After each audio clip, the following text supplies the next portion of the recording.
اللي هنتكلم عنهم ونشوف بالعين تماثيلهم كان ليهم أعلى مكانة في نفوس كل محبينهم، وحياتهم جوه المعبد قداستها تفوق الحد. هم بس اللي معاهم مفاتيح كل الأسرار، والكرابين تلاحقهم توصل ليهم ليل ويا نهار. هم بس الوحيدين يحضروا قدس القداس، هم مميزين عن غيرهم من الناس. دنيتهم كانت عجيبة ومهنتهم أعجب منها. هنحل اللغز ونعرف عالم تماثيل الكهنة.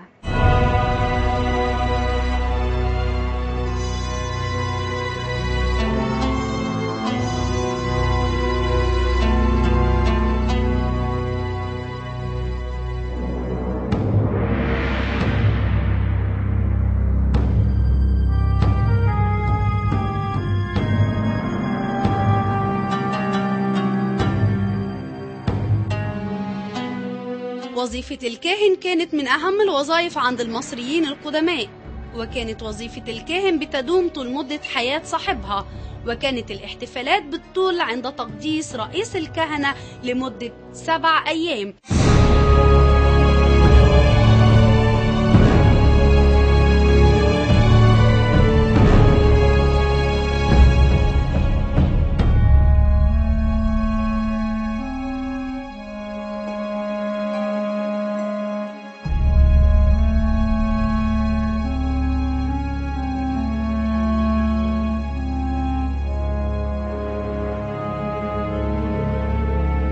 هنلاقي الكاهن رع حتب وهو ابن الملك سنفرو، وهو أخو الملك خوفو، وكان قائد الجيش، وكان رئيس كهنة هليوبلس، وكان لقبه كبير الرائيين بهليوبلس، ومعناها المتخصص في علم الفلك.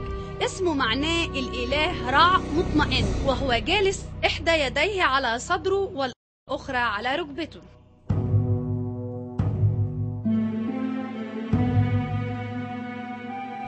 أما زوجته فهي نفرت، وخدت لقب المعروفة لدى الملك.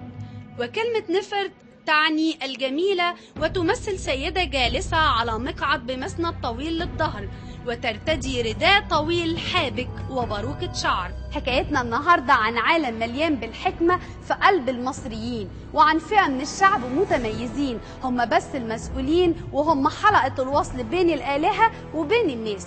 كان الكاهن بيقوم بكل حاجة في حياة المصريين القدماء. أولا كان بيقوم بالشعائر الدينية، وكان بيشرف على المقبرة بكل محتوياتها، وكان بيشرف على الصلاة، وكمان كان منهم الكهنة المرتلين اللي كانوا بيرتلوا الصلوات. كان الكاهن بيذبح القرابين، وكمان كان بيقدم كل فروض الولاء والطاعة. كان الكاهن كمان بيبخر قدس القداس. فالكاهن كان مكانة مميزة جدا. والكاهن كان 3 أنواع: الكاهن الرئيسي، والكاهن الأول، والكاهن المرتل اللي هو بيرتل الصلوات. فكانوا بيختاروا الكهنة من العيلة الملكة، لأنهم كمان أحيانا كانوا بيقوموا بعملية التحنيط، فكانوا بيختاروه ابن الملك أو أخوه أو المقربين منه. وكان المصريين القدماء بيعتقدوا إن في الكاهن سر الحياة، وإن هو سر الدعاء وسر النجاح وسر السعادة كلها.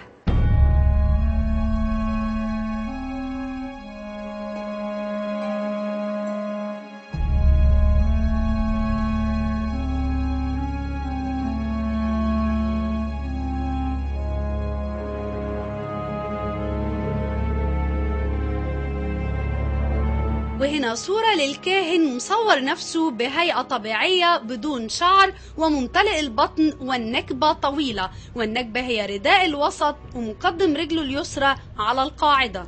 وهنا صورة أخرى للكاهن رعنفر، وهو مصور نفسه بهيئة رسمية، يرتدي الباروكة والنكبة القصيرة، ومقبرته في سقارة اكتشفها العالم الفرنسي ميريت، ويرجع للأسرة الخامسة.